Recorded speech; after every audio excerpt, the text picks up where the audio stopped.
શું થાય બકરિયામાં? ખીરું. મમ્મીએ ખીરું મૂક્યું છે. બેઠા મહેંદીનો કોને પડ્યો હતો ને બધા લીલી લીલી બંગડી. તો જો પિયામાં છે ને ગામમાં આવી છું કારણ કે આપણે શોપિંગ કરવાની છે. પિયાનું દિવાસાનું છેલ્લું વર્ષ છે તો એના માટે આપણે ગોયણીની શોપિંગ કરવાની. અને સાથે શ્રાવણ મહિનો પણ સ્ટાર્ટ થઈ ગયો છે. આજે શ્રાવણ મહિનાનો પહેલો દિવસ છે તો ગામમાં પણ એ રોનક દેખાય છે કેમ કે શ્રાવણ મહિનો આવે એટલે સરસ સરસ તહેવાર આવે. તો જો પિયા માટે ને ગોયણી માટે ડ્રેસ લેવા આવ્યા છે.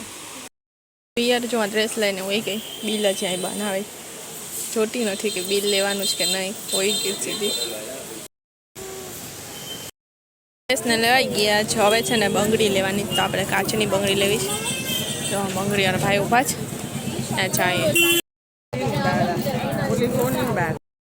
આપણે બંગડી લેવાઈ ગઈ છે. હવે લેવાની છે એનો કલર જેવી ડિઝાઇન જો જ નહીં એમાં કલર નથી મળતો ને કલર મળે જ ને તો ડિઝાઇન માપ નથી મળતો. તો જોવાય બંગડીમાં તો જો ગળદી શ્રાવણ મહિને એવો ને એટલે બધા લીલી લીલી બંગડી મમ્મી અપાવે પટી દેવ અપાવે. તો જો પિયા તો છે ને હોઈ ગઈ અહીંથી જ ડાયરેક્ટ ઘરે. હવે આપણે અહીંથી ડાયરેક્ટ મમ્મી ઘરે જાય છે.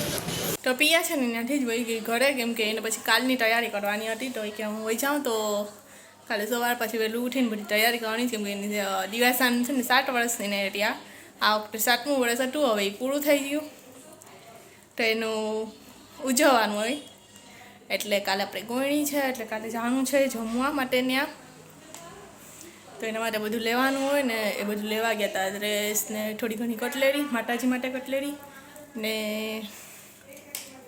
ચુનરી ને એવું બધી તો એ લઈ આવ્યા. તો એ પિયા કે હું લઈને સીધી ઘરે જ હોય જામી કે અહીંયા આવીને પછી જાય ને તો મોડ થઈ જાય એટલે પછી અહીંયા આવી ને મેં તો આજે કંઈ લીધું નથી. એક અહીંયા સેલમાં ગયા હતા જે પિયાના બ્લોગમાં તમને પિયા બતાવશે. સેલમાં ગયા હતા ત્યાંથી એક બકલ લીધું ને આવા તાણી ચોકલેટની દુકાન હતી ત્યાંથી ચોકલેટ લીધી. એકલેસ તો બસ આટલું જ લીધું ગામમાંથી. બાકી બધી પિયાનું લેવાનું હતું ને એ જ લીધું. મેં તો જુઓ બેઠા બેઠા મહેંદીનો કોને પડ્યો હતો ને હાથમાં સિમ્પલ મહેંદી મૂકી લીધી છે. જો અહીંયા થોડીક કોશિશ કરી હતી પણ થોડીક બગડી ગઈ. મતલબ બગડી ગઈ એટલે કે જે આ ચોરસ તમને દેખાય જ નહીં ચોરસ નથી ગોળ હતું પણ કર્યું તો ચોરસ થઈ ગયું. હવે ખબર નહીં કેમ થયું ને આવી રીતના સિમ્પલ કલજા આંગળીમાં નખ તો જોવો મારા કાલે રંગી લઈશ. આગળ સિમ્પલ સોબર પહેલાંની મહેંદી આમાં જે સો આવે ને એ કંઈ મહેંદીમાં ના આવે. જુઓ હા અને સાચું કીધું કે નહીં દીઠા કઈ સરસ લાગે છે? આ સાઈડની કે આ સાઈડની? આગળની પાછળની?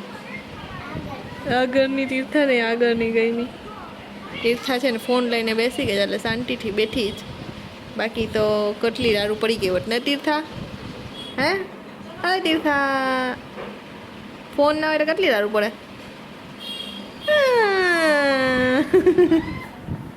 અત્યારે છે ને છોકરાને ફોન દઈએ ને તો જ શાંતિથી બેસે. બાકી તો ચી ચાલુ જ હોય. પણ તોય અમે આટલી વાર ફોન ના લેતા હોય કે બહાર જઈએ ને તો બાકી ઘરે છે ને અડધી કલાક જેટલો આખા દિવસનો અડધી કલાક જેટલો ફોન જોવા દેતા હોય. આજે અહીંયા આવ્યા ને એટલે જલસા થઈ ગયા. અત્યારે જોઈ લઈ ફોન ઘરે નહીં મળે. મમ્મી અહીં શું કર્યું? મમ્મી આમાં શું થાય બકરિયામાં? ખીરું. તો ખીરું થાય તમને ખીરું બટાની જગ્યામાં જુઓ પાટલામાં મારી મહેંદી ચોટી ગઈ. મમ્મીએ ખીરું મૂક્યું છે. કોને કોને ભાવે ખીરું કોમેન્ટ કરજો. બધાને ભાવે પણ આપણે જ્યારે આવે ખીરું ત્યારે જ ખાવા મળે ત્યાં સુધી ના મળે. જો અહીં ચોકલેટ લે અને તીર્થાએ આખી ચોકલેટ આ ઢગલો કરી દીધી. એમાં 3 ફ્લેવરની છે આવી રીતના 3 મિક્સમાં ને એ હવે રમે એટલે ચોકલેટથી. જો તો ચોકલેટ થઈ ગઈ. તો અમે નીકળી ગયા છે ઘરે જવા માટે અને જો આ ચકતે તો કેવું સરસ મજાનું શણગારેલું છે, લાઇટિંગ વાળું આખું. પાછું લાઇટિંગમાં પણ તિરંગા. તો આયા બધામાં બને લાઇટિંગમાં કેસરી, વ્હાઈટ ને ગ્રીન કલરની લાઇટિંગ ગોઠવેલી છે. તો જો બદામ શેક આજે જાજા ટાઈમ પછી બદામ શેક પીએ છે. તીર્થાર પીવાનું જ. તીર્થાર ઓલવેઝ ના જ હોય. તીર્થા ને આમાં તો કંઈ મજા જ ના આવે. એને ખાલી કૂકીઝ એન્ડ ક્રીમવાળી જ કે જો હું આઈસ્ક્રીમ ભાવે નહીં, બાકી કંઈ ના ભાવે. જો આ સાઈડ તો જુઓ, ઝાડમાં એટલી સરસ મજાની લાઈટ, ઝાલરવાળી લાઈટ સંગાળી, મસ્ત લાગે છે એકદમ સરસ.